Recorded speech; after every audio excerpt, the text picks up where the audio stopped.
Welcome back to the Acceptance Project podcast. I'm your host, Dr. Bryan Gross. On this day 75 years ago, Alice in Wonderland made its debut in New York City. Now, believe it or not, it wasn't a huge success at the box office. Critics weren't exactly impressed, and, well, audiences weren't quite sure what to make of this strange story about a young girl chasing a rabbit into a world where almost nothing made sense. Funny enough, that may be the most realistic part of adulthood. Over time, though, the film found its audience and eventually became one of Disney's greatest classics. Now, I'll admit something. I've never been a big fan of Alice in Wonderland, and it definitely wasn't one of those movies I watched over and over growing up. But there was one character who always fascinated me, and that's the Mad Hatter. The more I thought about him, the more I realized he might have something important to teach us about acceptance, belonging, and the kind of world we're trying to build through bridging success. So today, let's take a leap down the rabbit hole together and see where we end up. Go ahead and pour yourself a cup of tea, settle into your favorite chair, and let's spend a few minutes together.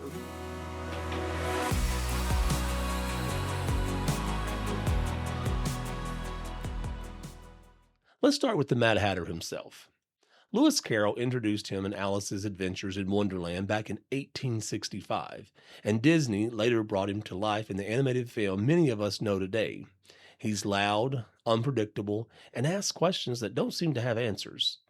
He celebrates on birthdays, pours tea whenever he feels like it, and somehow manages to make complete confusion look perfectly normal. There's actually an interesting story behind the character. Long before Lewis Carroll wrote Alice's Adventures in Wonderland, there was already a common saying, mad as a hatter. During the 18th and 19th centuries, many hat makers used mercury while producing felt hats. Years of exposure often caused tremors, memory problems, and unusual behavior. Historians still debate whether Carroll himself intentionally based his character on those hat makers, but the phrase was already familiar to readers when the book was published. So whether or not that was Carroll's intention doesn't really matter anymore because the Mad Hatter has grown into something much bigger. He's become a symbol for anyone who's ever been told they're too different, too unusual, too loud, maybe too quiet or emotional, and awkward, or just simply too much. And if we're honest, most of us have probably felt like the Mad Hatter at one point or another. Picture the famous tea party. Everyone is gathered around the table, but nobody seems to agree on the rules.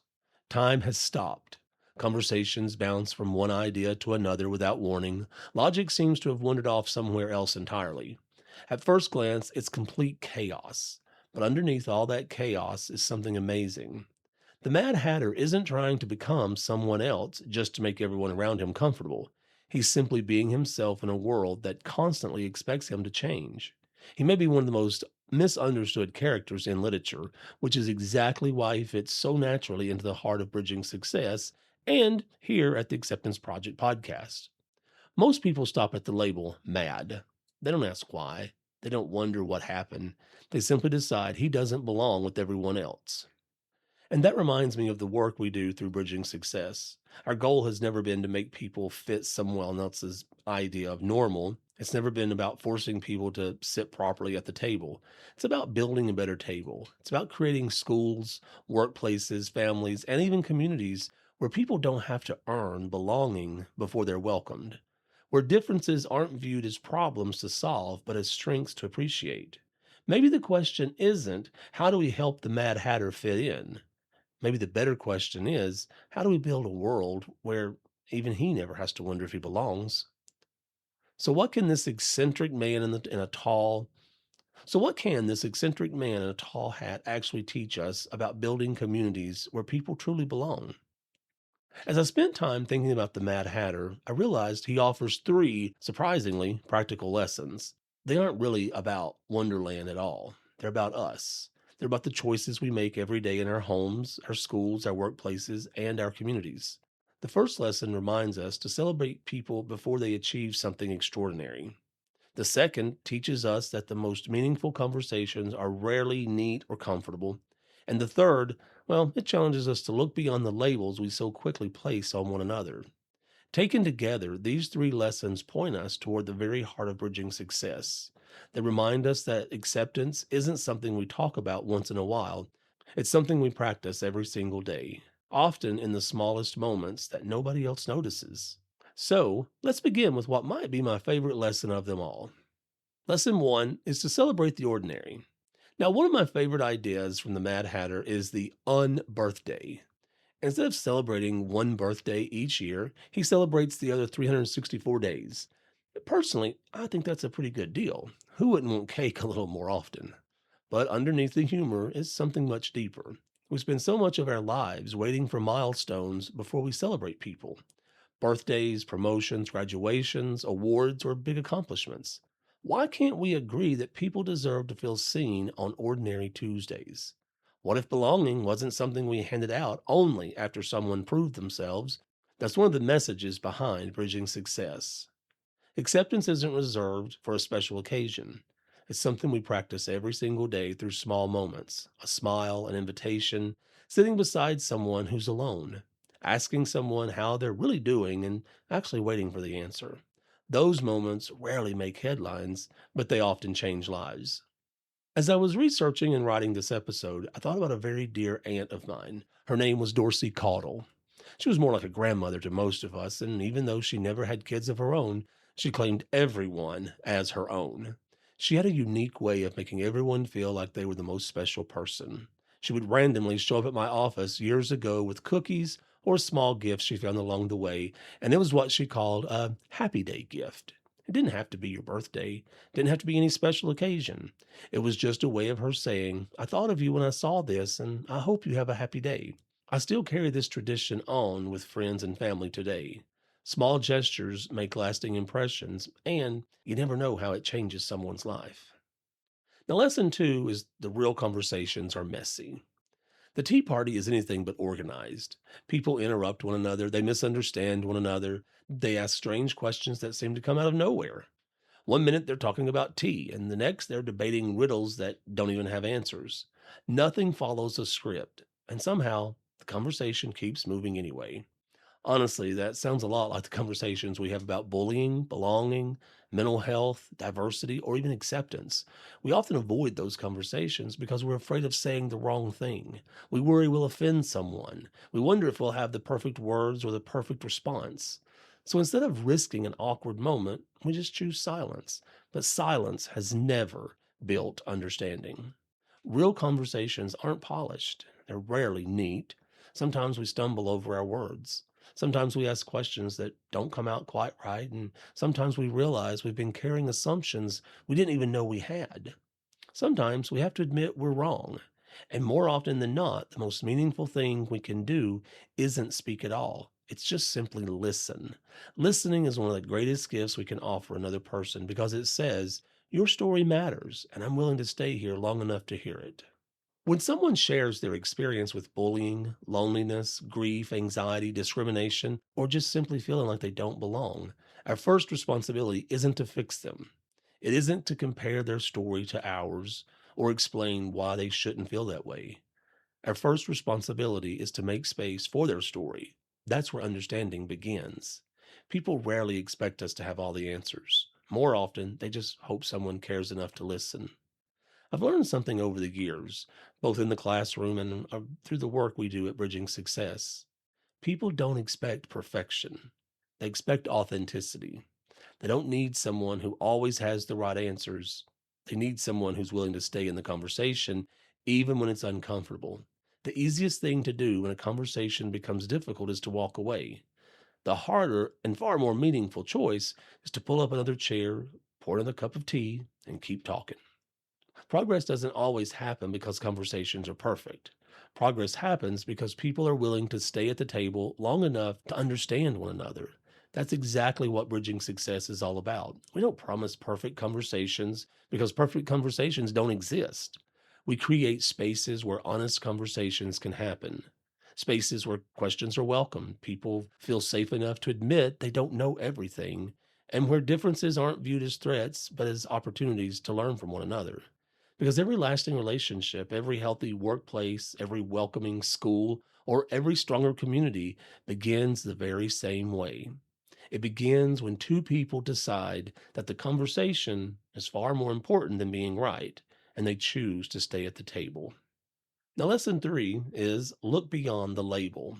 Perhaps the saddest thing about the Mad Hatter isn't that he's different, it's that most people never look beyond the label. He's simply the Mad Hatter. End of story. Once the label is attached, nobody seems interested in asking what brought him there, what he's experienced, or what he might be trying to say. He's dismissed before he's understood. And if we're honest, we do the same thing every day. Think about how quickly we describe people: the difficult employee, the problem student, the quiet kid, the troublemaker, the class clown, the weird neighbor. Maybe it's the coworker who doesn't seem to fit in, or the parent who's always angry, the teenager with the attitude. It takes only a few seconds to give someone a label, and once we do, it's amazing how often we begin looking for evidence that proves we were right all along. Labels make life easier because they save us from having to ask questions. They allow us to put people into neat little boxes so we don't have to wrestle with the complexity of who they really are. But people have never fit neatly into boxes. Every person you meet is carrying a story you can't see. Every smile hides experiences you'll never fully know. Every behavior has a history. Every reaction has a reason. We may not always agree with someone's behavior, and sometimes that behavior absolutely needs to be addressed, but we'll never understand the behavior if we refuse to understand the person behind it. As a psychology professor, one of the lessons I try to teach my students is that behavior doesn't happen in a vacuum. Human beings are shaped by relationships, experiences, fears, losses, successes, disappointments, and thousands of moments that nobody else witnessed. The student who never participates in class may not be lazy. They may be terrified of being embarrassed. The employee who seems angry all the time may be carrying burdens that no one at work knows anything about. And the child who acts out may simply be asking a question they don't know how to put into words. Does anyone notice me? That doesn't excuse harmful behavior, but it does remind us that understanding almost always comes before meaningful change. Now, one of my most favorite thoughts is this: sometimes the person we call too much is simply someone who's never been given enough space to be understood. I think there's a lot of truth packed into that one sentence. How many people have spent years trying to become smaller because the world kept telling them they were too loud, too emotional, too different, too sensitive, or just simply too much? Eventually, many people stop sharing their ideas, stop raising their hands, stop speaking up, and begin shrinking into the background, not because they have nothing to offer, but because they no longer believe anyone wants to hear it. Maybe that's one of the greatest lessons the Mad Hatter has to offer us. He reminds us that being different isn't a problem. The problem is how quickly we're willing to judge what we don't immediately understand. Instead of asking, what's wrong with that individual? Perhaps we should ask, what has that person experienced? Or what haven't I taken the time to understand? Acceptance doesn't begin when people change. Acceptance begins when curiosity replaces judgment. It begins when we slow down long enough to hear the rest of someone's story. It begins when we stop assuming we know everything about a person based on a single interaction or someone else's opinion. And it also begins when we choose to see human beings instead of labels. Who knows? If someone had taken the time to really know the Mad Hatter instead of simply calling him mad, they might have discovered what all of us are looking for in the first place: someone who simply wanted a seat at the table and a place where they belonged. So, as we come near the end of our time together today, I'm going to share something else with you. I've been thinking about the Mad Hatter. I don't see someone who needs fixing. I see someone who needs belonging. And maybe that's true for a lot more people than we realize. At Bridging Success, we believe stronger schools, healthier workplaces, and more connected communities begin with acceptance. When people feel like they belong, bullying decreases. Problem behaviors become less frequent, students become more engaged, employees take fewer sick days. People stay in jobs longer because they feel valued instead of invisible. Organizations become healthier because the people inside them are healthier. So, if your school, organization, business, or community is ready to build a culture where acceptance is active and belonging becomes part of everyday life, I'd love to partner with you. Together, we can create environments where people no longer feel like they have to shrink just to survive. Now, if today's episode encouraged you, I'd like to ask one small favor. Share it with someone who needs to hear it. Because the truth is, at one time or another, we've all been the Mad Hatter. We've all walked into a room wondering if we'd fit in. We've all questioned whether we said the wrong thing, looked different, or thought differently, or somehow didn't quite belong. We all know what it's like to search for a place at the table and quietly hope someone notices there's an empty chair beside them. Maybe you know someone who's living in that place right now, a friend who's been struggling, a coworker who's becoming quieter, or a student who feels invisible. Maybe it's a family member who's slowly withdrawn from the conversations they once loved, or maybe, if you're being honest, maybe that person's you. You never know what someone is carrying behind the smile they wear each day. Sometimes all it takes is a simple act of kindness, a thoughtful conversation, or even sharing a podcast episode like this to remind someone they aren't alone, to remind them they don't have to change who they are to deserve belonging. And while you're sharing this episode, I'd love for you to help us grow the Acceptance Project podcast.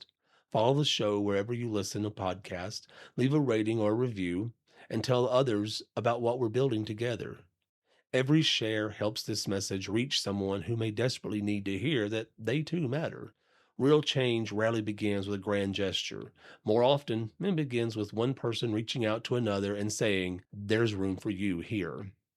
Now, if your school, organization, or business is looking to create a culture where people don't simply fit in but truly belong, I'd love to continue the conversation. Through Bridging Success, we partner with schools, nonprofits, community organizations, and corporations to build environments where acceptance is practiced every day. When people feel seen, heard, and valued, bullying decreases, absenteeism declines, engagement grows, stronger teams emerge, and people choose to stay because they know they belong. Sometimes the person we call different, well, it isn't the one who needs to change. Sometimes the table simply needs another chair. The Mad Hatter never needed a different personality. He simply needed a table where people welcomed him as he was. The same is true for everyone else. So, until next time, take care of yourself and take care of those around you.